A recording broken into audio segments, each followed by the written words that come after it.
할렐루야. 사랑하는 성도 여러분들께 오늘 밤도 주님의 이름으로 문안을 드립니다. 오늘 금요일 저녁에는 위로가 필요한 그리스도인, 그런 제목으로 하나님 말씀을 나누도록 하겠습니다. 본문은 마태복음 4장 12절로 17절 말씀인데 제가 먼저 봉독하겠습니다. 예수께서 요한이 잡혔음을 들으시고 갈릴리로 물러가셨다가 나사렛을 떠나 스불론과 납달리 지경 해변에 있는 가버나움에 가서 사시니 이는 선지자 이사야를 통하여 하신 말씀을 이루려 하심이라. 일러스되 스불론 땅과 납달리 땅과 요단강 저편 해변길과 이방의 갈릴리여, 흑암에 앉은 백성이 큰 빛을 보았고 사망의 땅과 그늘에 앉은 자들에게 빛이 빛이었도다 하였느니라. 이때부터 예수께서 비로소 전파하여 이르시되 회개하라, 천국이 가까이 왔느니라 하시더라. 아멘. 이 가버나움이라고 하는 지역은 유대 땅을 나누면은, 여러 번 설명도 드렸지만은 유대 지도가 이렇게 있으면은 제일 아래, 중간에, 위에 세 군데로 나누게 됩니다. 제일 아래는 유대 땅이 되는 거고요, 가운데가 사마리아 땅이 됩니다. 그리고 제일 위에가 갈릴리도가 되는 거죠. 그래서 유대도, 사마리아도, 갈릴리도 나눠지는데, 이 갈릴리도의 제일 핵심이 사실은 게네사렛 호수 또는 갈릴리 호수라고 말하는 바로 그 호수가 있습니다. 근데 여러분이 보시는 쪽으로 호수가 이렇게 있다면 호수의 서쪽 방향, 요 해변가 요쪽 지역이 바로 가버나움이라고 하는 동네가 거기에 위치해 있다 생각하시면 되겠습니다.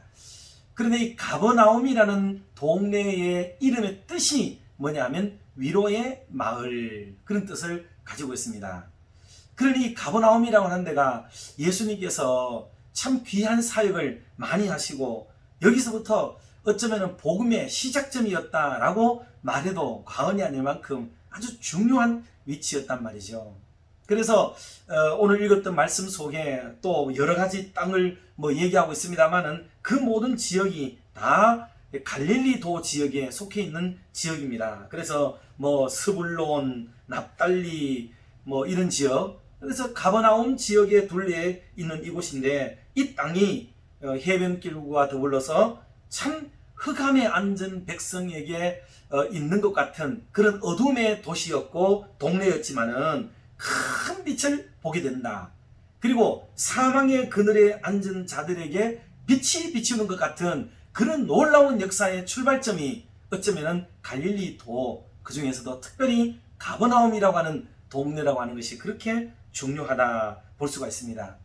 그러면서 이곳에서부터 예수님이 비로소 천국 복음을 힘차게 증거하게 되어지는 시작점이 된다고 말씀을 하면서 비로소 전파하여 이르되 회개하라, 천국이 가까이 왔느니라 하시니라 라고 말씀을 지금 하고 있는 겁니다. 그만큼 이 부분은 그런 면에서 중요하다고 볼 수가 있겠습니다. 자, 그러면 이 위로의 마을이라는 이름의 뜻이 가진 것처럼 이건 일종의 하나의 상징성을 가지는 거기도 하거든요. 그 어떤 면에서는 기독교는, 또 예수님의 사역은, 또 그를 따르는 제자들의 마인드는 위로의 사역을 참 중요하게 여기면서 해야 된다 하는 것을 말씀하고 있는 것과도 다름 아닌 것이죠. 그래서 오늘 이 위로가 필요한 그리스도인이라는 제목으로 말씀을 나누게 된 시대적 또는 배경을 우리가 이해해 볼 수가 있게 되겠습니다.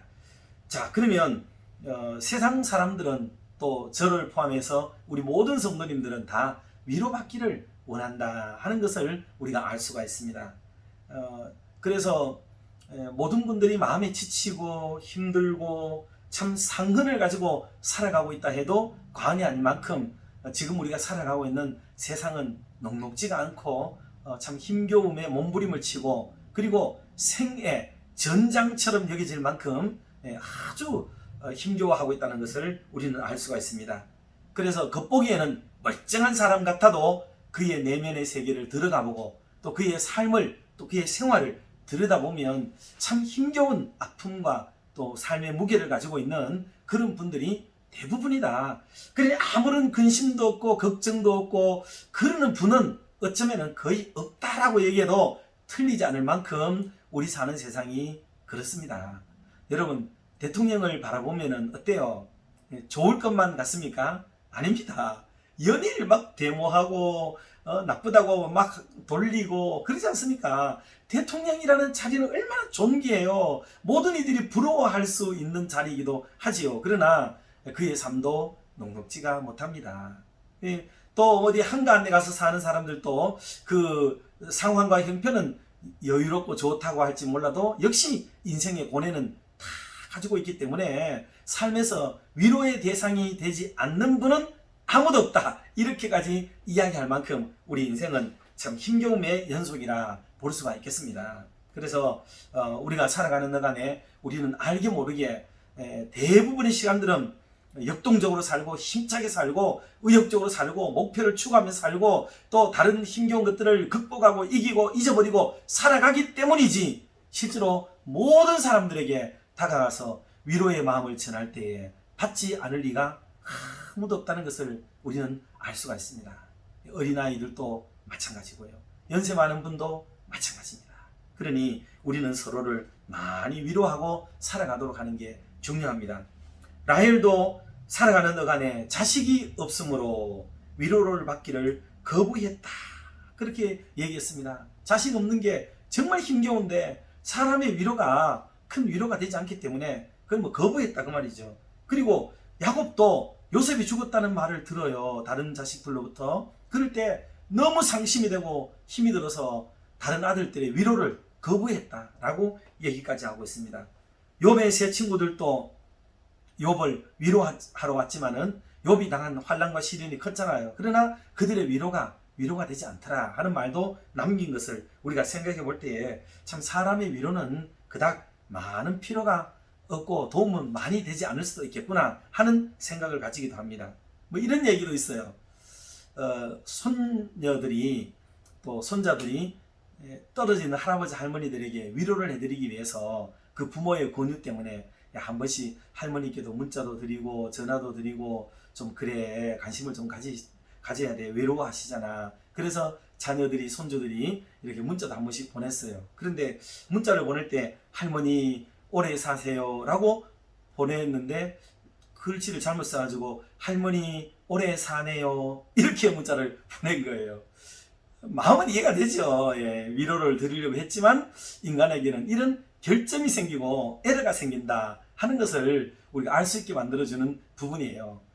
학교를 마치고 나서 엄마의 재롱을 피우고 싶은 아들이 엄마 데리러 와 라고 문자를 이제 학교 마쳤으니까 문자를 보내야 되는데 뭐라고 보냈냐면 임마 데리러 와 이렇게 보냈대요. 우리에게는 애교스러운 실수지만 우리에게는 이런 에러들이 있다. 어떤 연인들이 서로 좋은 날이 되었는지 선물을 이렇게 주고받았는데 남자가 여자에게 좋은 선물을 하나 했어요. 그랬더니 그 여자로부터 문자가 왔어요. 고마워 자기야 사랑해 이렇게 문자가 오더래. 사랑해라고 적어야 되는데 실수를 하게 된 거죠. 여러분 우리 인간들의 위로는 아마 이 웃긴 이야기들처럼 이렇게 한편이 부족하고 연약해요. 어떤 집에는 부부가 서로 위로해 주려고 하는데 그것 때문에 막 싸움이 일어나는 경우도 보게 되고 자녀들에게도 화이팅 하고 힘을 준다고 아버지가 모처럼 선심을 쓰면서 뭐를 했는데 오히려 더 집안의 분위기를 나쁘게 만들게 되어지는 이런 경우도 볼 수가 있습니다. 뭐 단편적인 얘기겠지만은 우리 인생의 위로가 참 부족한 면이 많다 하는 것을 보여주는 단적인 증거들이죠. 그러니 우리는 누구의 위로를 받아야 되겠습니까? 바로 주님의 위로를 받아야 될 줄로 믿습니다. 온전한 위로자, 참된 위로자, 완벽한 위로자, 제대로 된 위로자는 우리 주님이신 줄 믿습니다. 그래서 하늘에서부터 내려온 분, 그러면서도 이 땅을 다 이해하고 사람의 깊은 것까지라도 통달하고 계시는 그 주님이 오셔야 바로 참된 위로자가 되는 거죠. 그래서 주님이 갈릴리 안에서 특별히 가버나움 위로의 마을을 중심으로 이렇게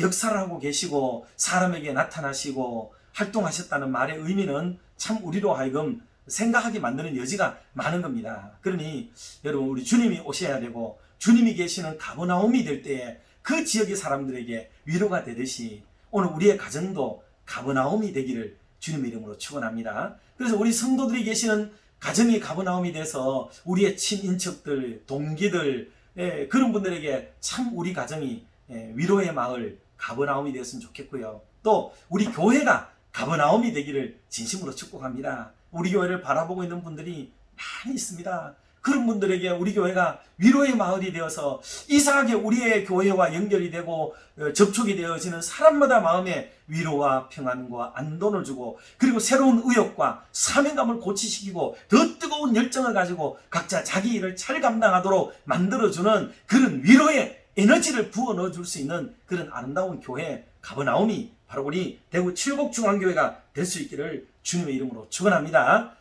그렇게 해서 오늘 이 시대의 사람들이 다 위로받고 싶어 하는데, 여러분, 그들에게 힘을 좀 줘야 됩니다. 선교사님들도요, 지치고 힘들어요. 그분들에게 위로가 필요하고, 군에 있는 우리 아들들에게도 그냥 물론 잘 갔다 올 거예요. 2년 동안, 2년치 안 되는 기간 동안. 그러나 좀 더 관심을 가져주고 우리가 기도하고 있다 하고 알려주게 되면은 더 자신감을 가지고 우리 교회와 연결점을 가지고 군 복무를 잘 할 수 있지 않겠습니까? 돌아와서도 어때요? 우리 교회의 좋은 멤버로 더욱 자리매김이 될 수 있는 그런 일이 벌어지겠죠. 해외에 있는 분들에게도 좀 관심 가져주시고 한 번씩 톡도 좀 날려주시고 말이죠. 요즘 뭐 해외에 있어도 옆에 있는 것과 다르지 않습니다. 그래서 그런 사랑과 애정의 관계를 우리가 가지고 살아가게 되면 좋은 그런 위로의 마음이 나뉘어질 수 있겠다 생각이 됩니다. 물론 우리 환우들 사랑해 주시고 위로를 서로 해주고 힘이 되어주는 그런 인생이 되도록 해야 되고요. 그리고 정상적으로 잘 지낼 것 같은 우리 학생들,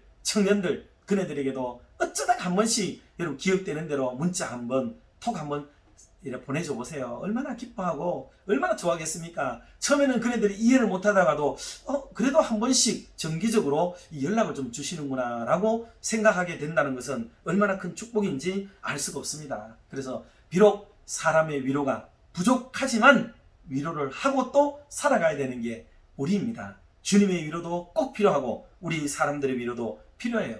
그래서 주님이 우리에게 이 위로의 영을 부어넣어 주신다니까요. 위로의 영을. 위로의 영을 받아서 내 스스로도 위로를 받고 그리고 나를 만나고 접촉하는 분들, 나와 접촉하고 지내는 분들에게 우리가 위로를 하고 살아가게 된다면 얼마나 좋은 일이 되겠습니까? 바울도 고린도 후서에 보면은 그는 고린도 성도들을 향하여서 이런 말씀을 하기도 했는데요. 제가 고린도 후서 1장 6절 말씀을 제가 한번 봉독을 좀 해드리도록 하겠습니다.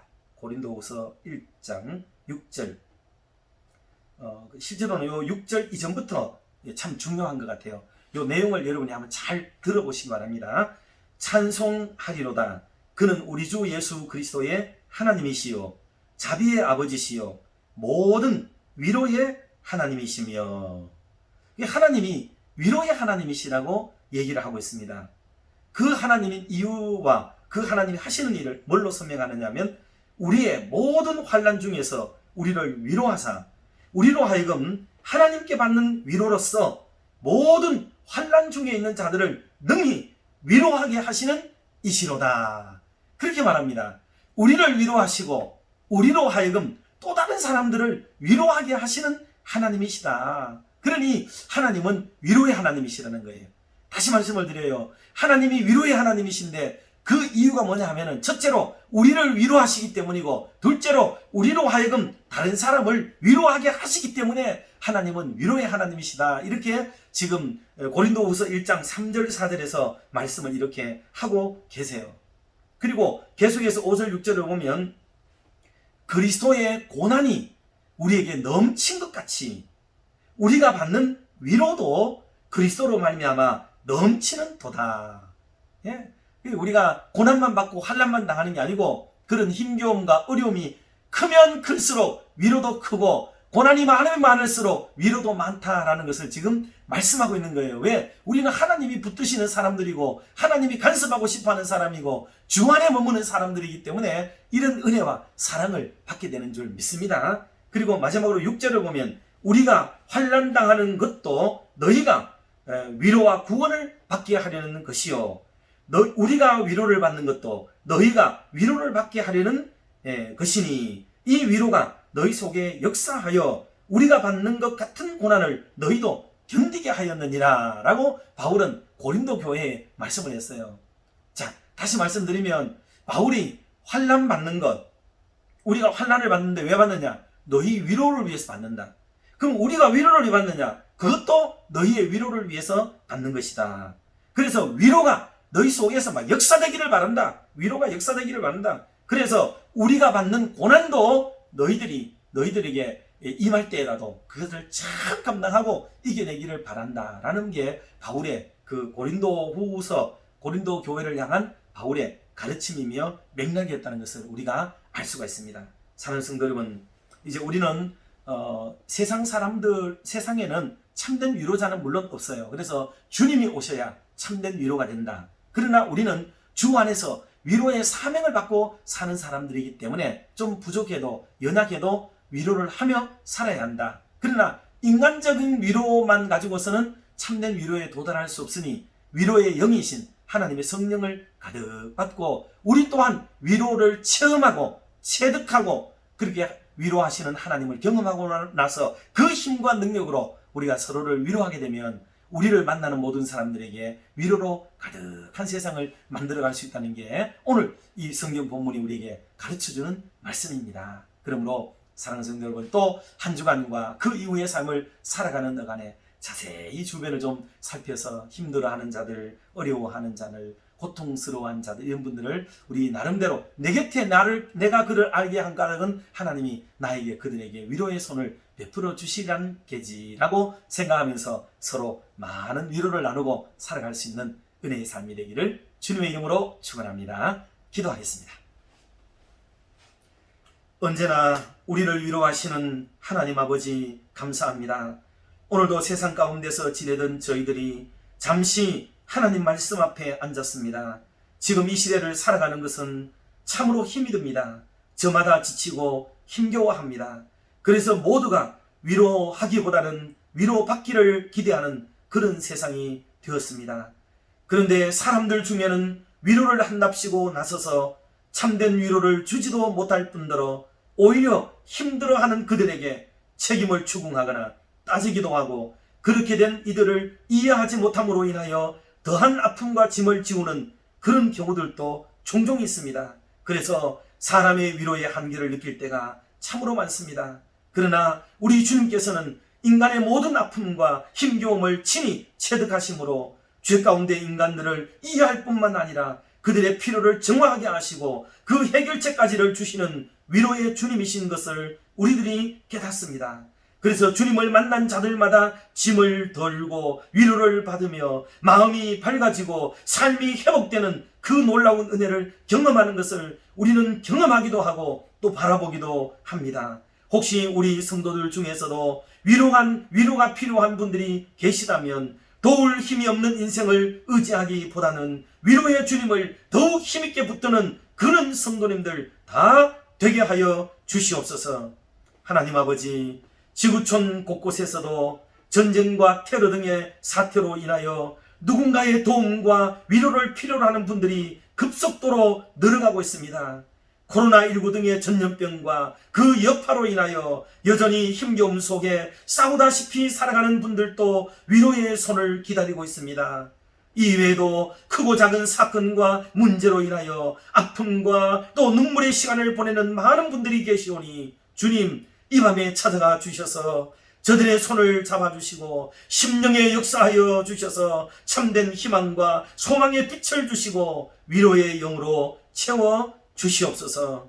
우리 몸된 교회 안에서도 위로를 기다리는 분들이 없지 않습니다. 이 밤 주님 저들을 만나주시고 안아주시어서 편안한 밤을 보내게 하여 주시옵소서. 이 밤에도 우리와 함께 하시는 주님을 찬양하며 이 모든 말씀을 주 예수 그리스도의 이름으로 기도드리옵나이다.